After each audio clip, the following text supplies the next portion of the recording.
once again, thanks everyone for coming out to Springfield, Missouri's hottest nightclub, the Wet Tickle Factory. Give a round of applause for our next comedian, a Mr. Grayson Zaire. What's the deal with food cravings? But seriously, what is the deal with food cravings? I had a really weird one the other day for orange Jell-O. I haven't had Jell-O of any kind for 25 plus years. I'm thinking maybe like 6th grade cafeteria. It's the last time I can remember having it. I don't like it. I didn't like it then. I don't like it now. It's a very odd thing to crave out of nowhere. Especially since I associate Jell-O with hospitals.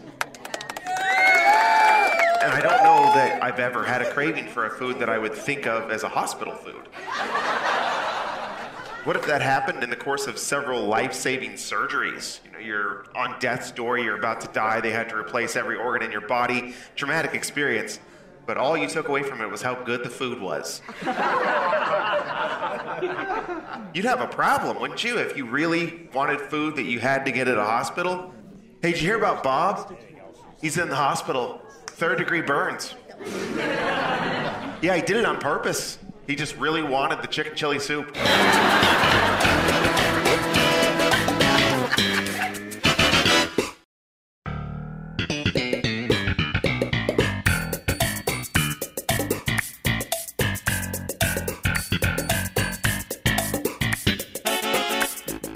Hi, listeners. I'm Spencer Hendricks, and this is the Boob Tube Boys.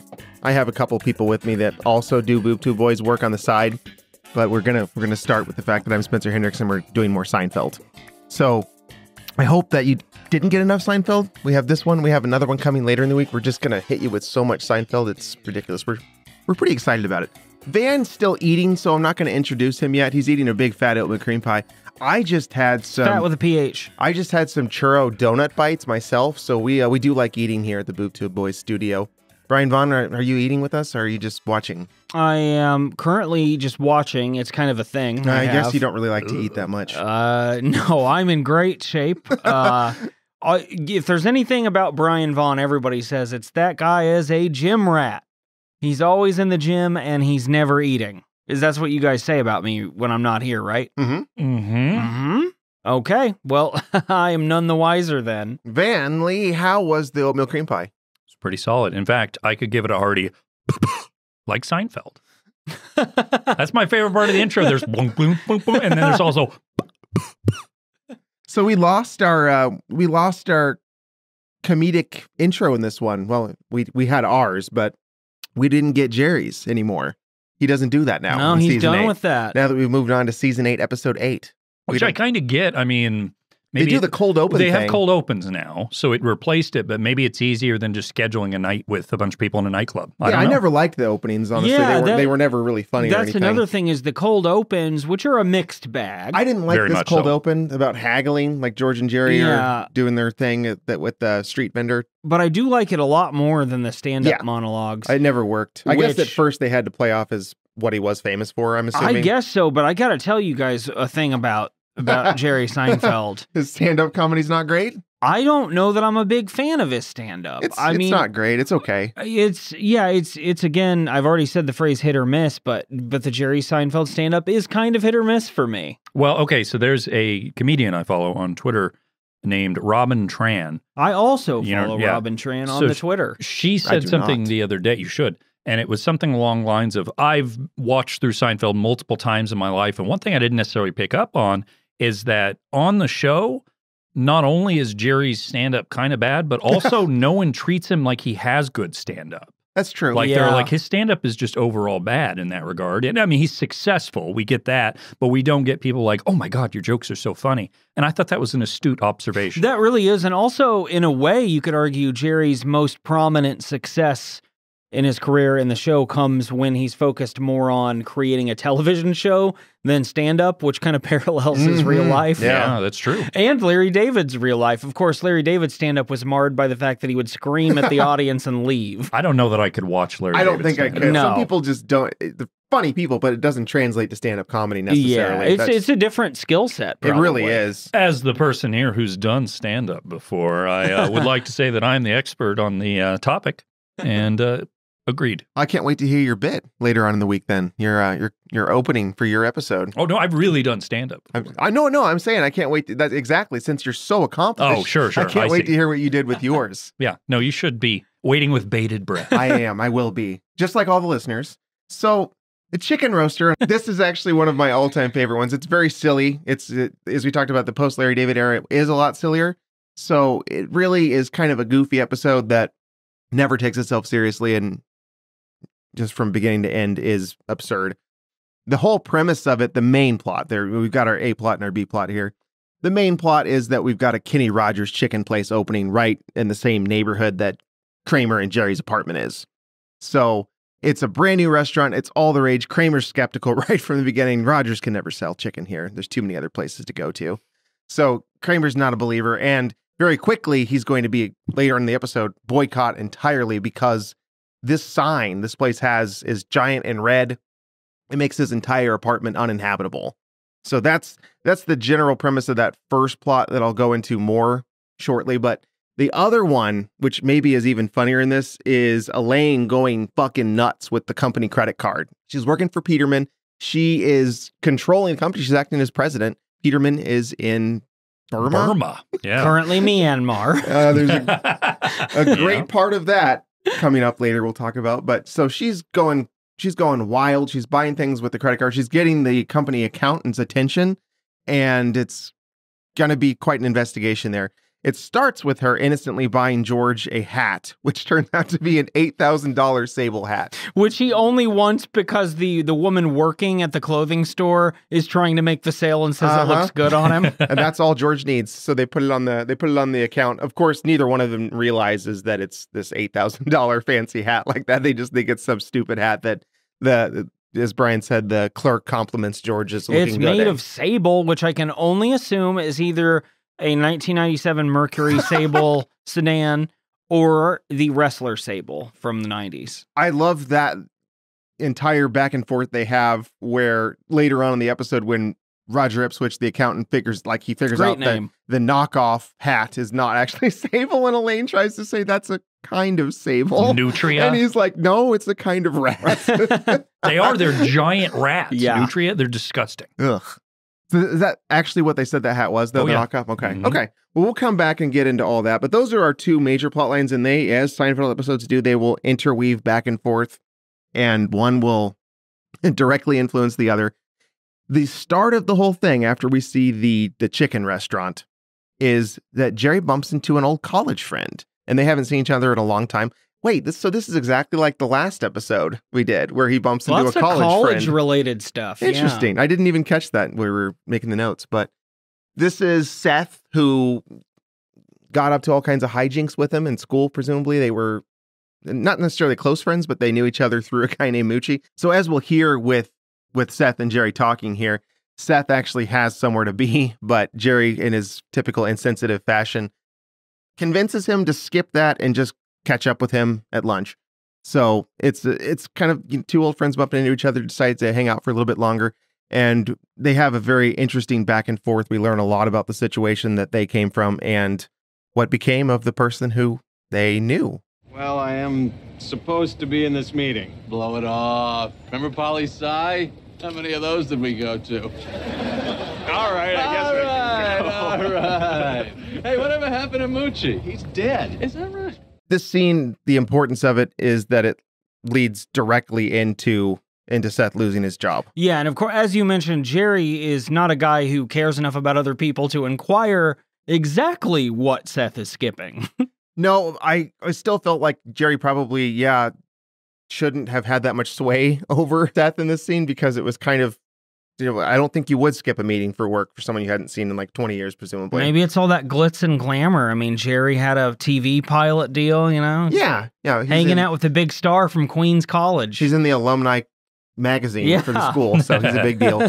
Yeah, this meeting between Jerry and Seth is a huge deal because next thing you know, Seth needs employment and finds it at the Kenny Rogers roaster place. So while this is something that horrifies Jerry, it does actually put him in a spot because Kramer isn't going to be able to make it work sleeping in that apartment. And he probably wouldn't have gotten Jerry to switch apartments with him. But now Jerry feels obligated because if he lets Kramer stay in there and boycott the restaurant and get it shut down, Seth's out of another job because of him. Yeah, and Jerry, even though he's an asshole, he doesn't want to make Seth lose 2 jobs. One's fine. Two's too One much. really high-powered, important one's fine, but the assistant manager at Kenny Rogers, no thanks. I like how he is like just disgusted when he sees Seth taking out the trash. He's like, it looks like you're working at a fast food place. And why would like a career of that nature matter? You're like, you were an executive. Which I think is another really fun... another fun sign of how out of touch Jerry is. Like, oh, you've sunk to this, Jerry, who's never worked. Exactly. Which they point out multiple times in the series. I agree with you. I do think that I don't know that it was meant that way. I don't know if it was either. Because in the 90s, I think we were still at the point where like, fast food, you're just a piece of shit for working there.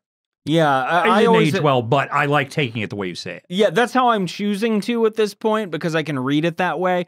There's always that line where it's like, I don't know how exactly, because one of the things that's frustrating about being in our strata, so to speak, is you're constantly made fun of in pop culture.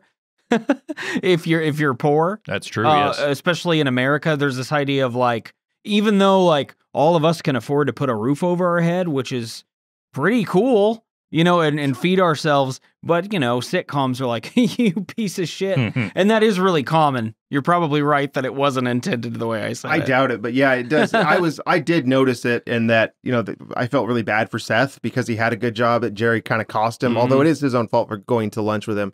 And then Jerry gives him shit for working at Kenny Rogers too. It's just kind of poor Seth. I like to imagine a future for Seth where he realizes the evils of big business in America. To Seth's credit, though, he's not like, I'm stuck at this crappy job. He loves it. Like, yeah, that's great. That's kind of a more progressive thought at that point. It is. Seth. Good for Seth. Seth, He'll always land on his feet. He takes a lick and keeps on kicking. The best part about this main plot line here, like I said, that B plot may be even better, but the best part about this is how Jerry and Kramer switching apartments gets them to play each other's role, which is, it's fantastic. They have so much fun. They have a whole scene where they're going back and forth and their new personalities versus how they normally do it. And we get to see how Jerry would try to play Kramer, which of course, I don't think he would have the acting ability to do that.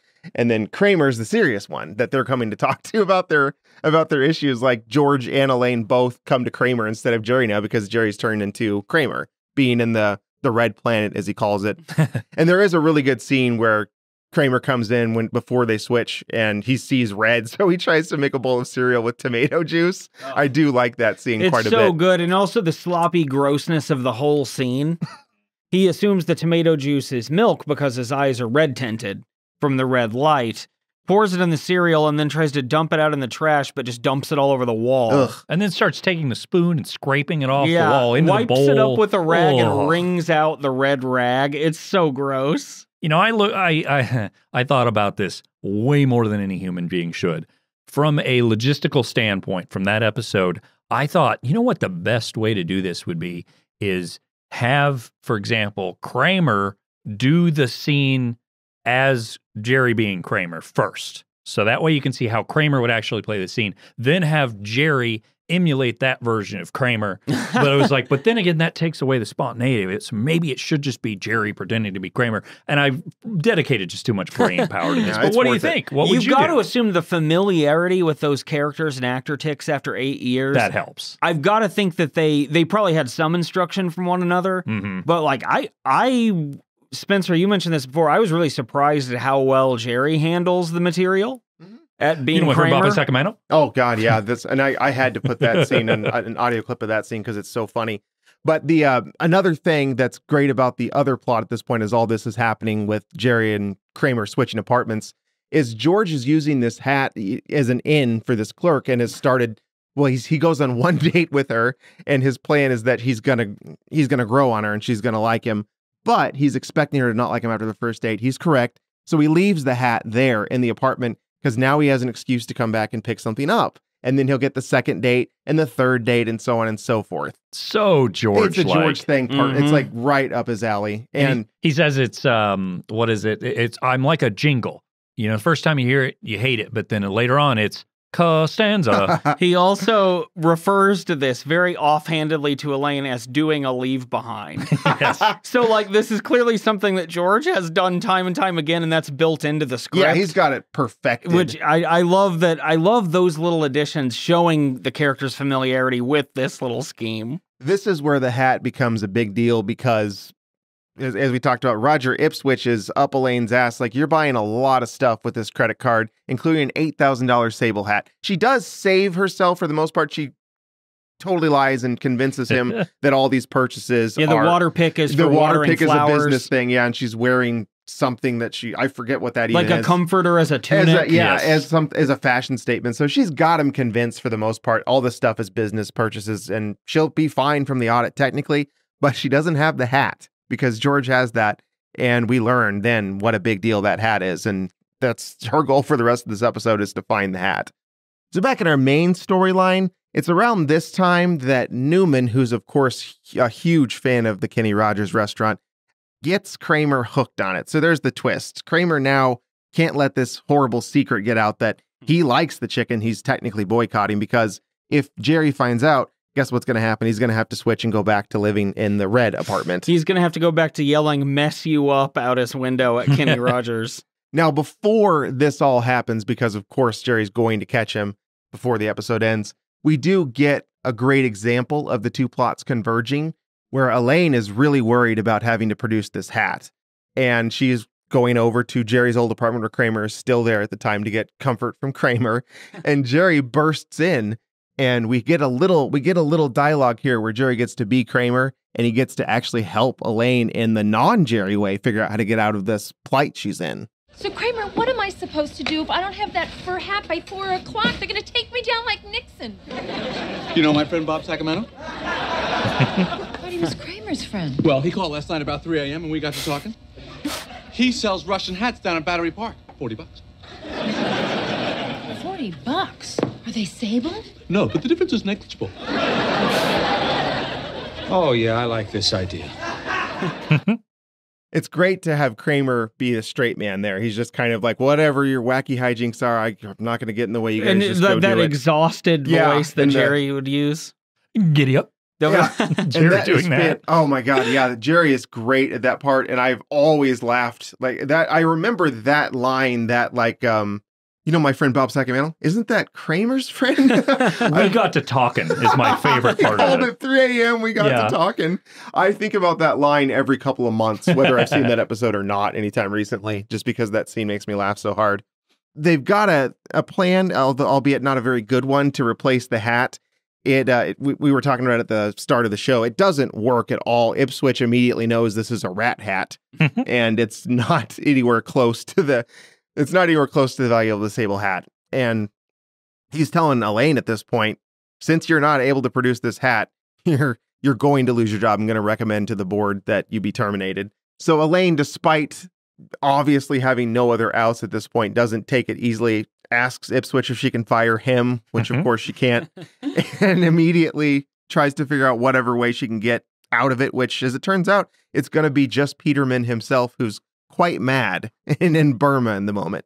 So that is on hold for the moment, but that's the wonderful end scene that we'll be discussing here in a bit. And Peterman is one of the best characters in the show. He's so funny. Is the side character. Like there's a handful of the really good ones, and he's right at the top of that list. He's my favorite of Elaine's bosses. Easily. Well, let's talk about that then. So of the bosses, George's and Elaine's, obviously not Jerry's because he doesn't ever work anywhere.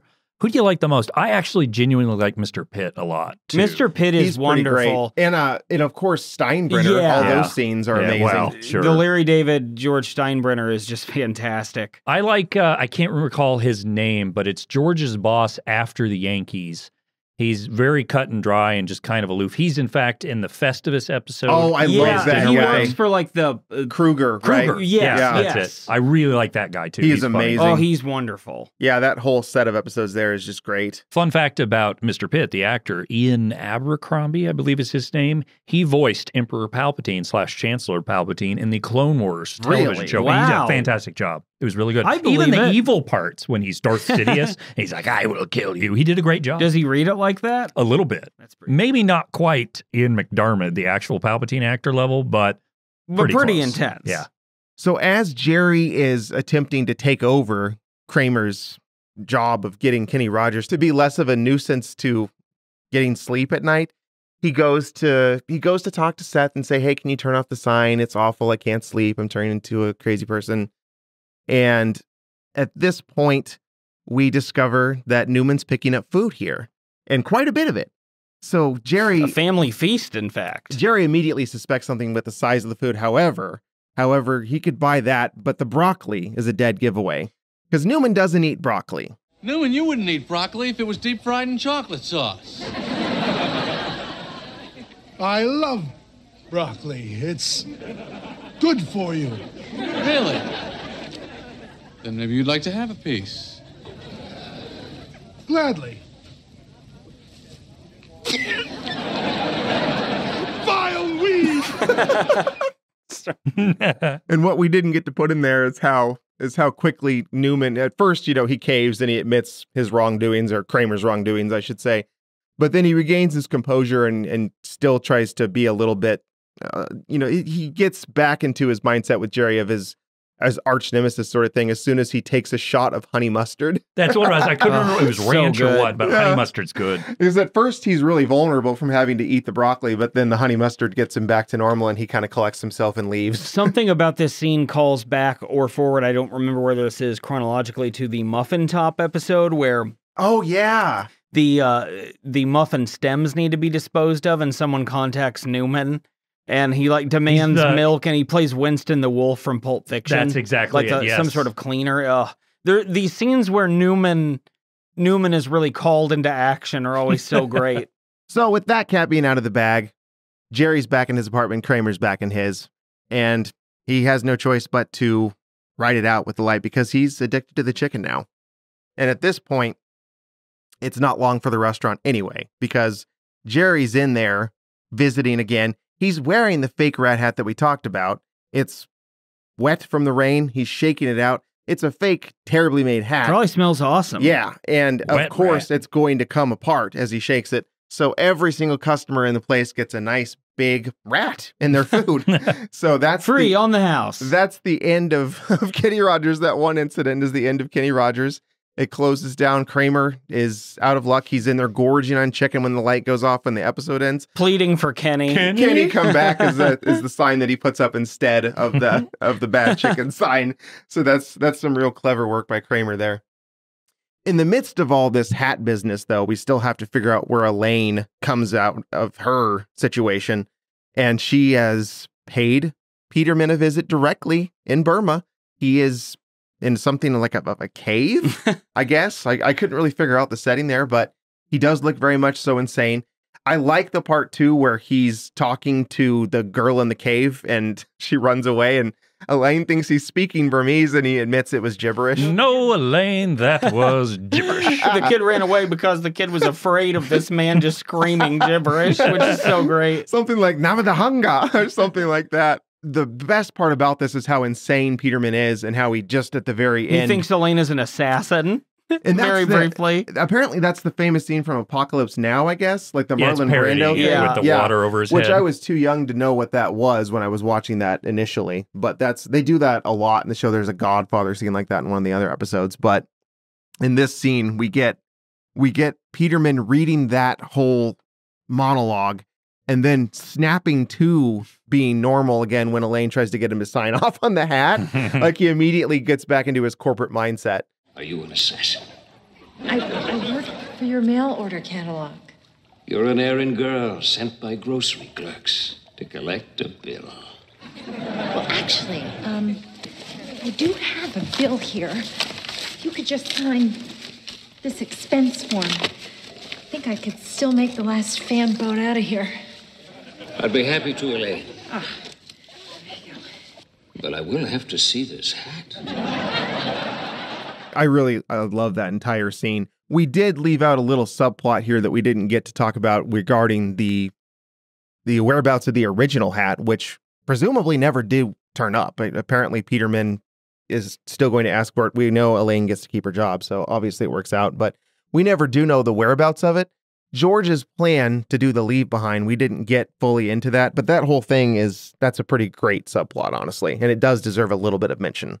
This whole time, he's convinced that the girl, Heather, I think it is, definitely has the hat and is lying to them. He actually stole a clock from her when Elaine and he were trying After Elaine guides George up there like a mother with their child by their ear, essentially. And is basically like, look, I can't be more sympathetic to you, Heather, that George has this stupid plan in his mind, but I need the hat. They search, he steals the clock. So the final little bit with this was him on the park bench with her, and he's brought the clock in a little baggie. Believing he's doing an exchange. Yes.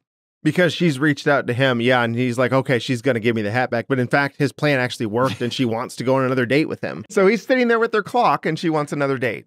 Then he tries to cover up the alarm clock going off as his sandwich going off. Yeah, that whole part is where it got insanely ridiculous. But no, that whole episode really was a couple of really, really good scenes, like the Newman scene. George being so excited about his scheme to get more dates, and then when that goes wrong, to try to somehow do some game of war with her and stealing stuff because he thinks that. There are those little individual scenes isolated that are so fantastic, and the rest of the episode is just beyond anything. It's so outlandish. I like the little ending wrap up. We mentioned Kramer's part where he's pining for Kenny Rogers out his window at the end of the episode. But I also really liked how everybody else winds up. Jerry is in his own bed and thinks he can sleep well, but Mr. Marbles, the ventriloquist puppet that Kramer has, is still stalking him. Mr. Marbles made an appearance earlier when Jerry was in Kramer's house. I love the little pitter-pattering of the wooden feet. I really like the line where it's in Burma. Elaine has met Mr. Peterman, and he says, like, Elaine, how did you find me? And she says, well, you're the only white poet warlord within so many miles of the area. I also like Elaine's conclusion here where she shows Peterman the urban sombrero, which is famously Elaine's their whole catalog headliner. Their whole meeting is great in that cave in Burma. This is another instance where Peterman's horrified. He's snapped into reality like, what are you doing in my company? Yeah, he is like equal parts completely lost his mind and still very much so in charge. And I don't actually remember, I don't know if you guys do, is that like an actual plot, like where he's gone for a while? Or does he? Yeah, he just goes crazy. That's when she becomes president because he just makes her that. And he does come back and take the position, doesn't he? I thought so. Oh, yeah. And I think this is the impetus for that. Probably so. That would make sense.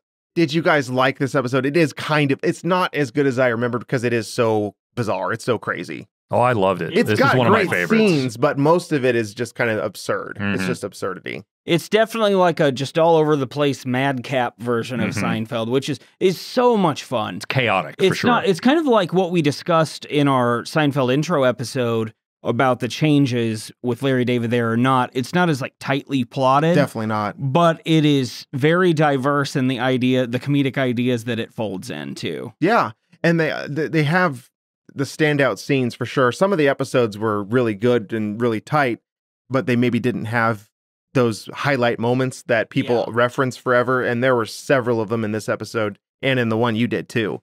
So that's the part that I really like about these, even if I don't necessarily think this is the strongest episode in terms of story over the course of the show, but I always thought it was probably, when I was watching it growing up, I always thought it was like one of my very favorites. It's got some very high highs. Definitely.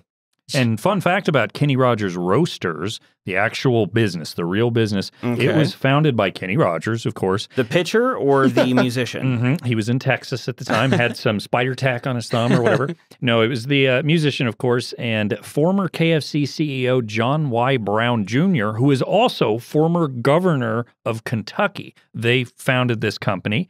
It eventually started to close up, and after a series of sales to different owners, it now currently operates principally in Asia as part of the Malaysian conglomerate Berhaya Corporation Berhad. Wow. Interesting. Well, that is bizarre. I'm glad you did your research on that. I'm really hung up on the fact that, so someone that was high up for KFC was the governor of Kentucky? Yeah. Oh, yeah. That's like saying Kentucky. the Olive Garden CEO runs Italy. That's probably all the qualifications you need, though, for the Kentucky govenorship. Yeah. Well, I don't have anything else in that episode. Available on Netflix if you want to catch it now. Absolutely. You can watch every single Seinfeld if you don't, if you haven't already, and you probably have. So we're going to come back later in the week and do one more. Van's got one picked out, the Bizarro World Jerry episode that's really just a few before this one in chronological order. So it's the same season, same time period of the show. And we are, like I said, we're not done delivering you Seinfeld information. You can go back in time and listen to all the other podcasts that we've done, because we've done quite a few. You can get as much access to us as you want. We even have bonus shows that we do every single week. You can go to patreon.com/BooTubeInc to find out more about that. Little as $2 a month, and you get that extra content. We are also at boobtubeboys.com. We have original articles that we write there. We do all kinds of extra stuff. We have an Instagram. We're all on Twitter. You can find BoobTubeBoys on Twitter. And we're individually on there. I'm the #3 French_hen. Van's at ManlyVanLee. And Brian is at @LoudGuitarBrian. So we're all on Twitter. We're all on Instagram. We're all on YouTube. You can order our shirts. You can pick between my face, Van's face, Brian's face, and order specific shirts on our website. I've thought about doing this. At some point, these things are happening. I'm telling you. If you go to Pornhub and you type in Boob Tube Boys, something will come up. You're going to be disappointed, but some will be pretty happy. No more than by listening to us. I don't think there's, let's not put a cap on anything we accomplish here in Boob Tube Boys. So that's all for this time. Join us later in the week when Van does his thing. And never forget, guys, righty-tighty, lefty-loosey.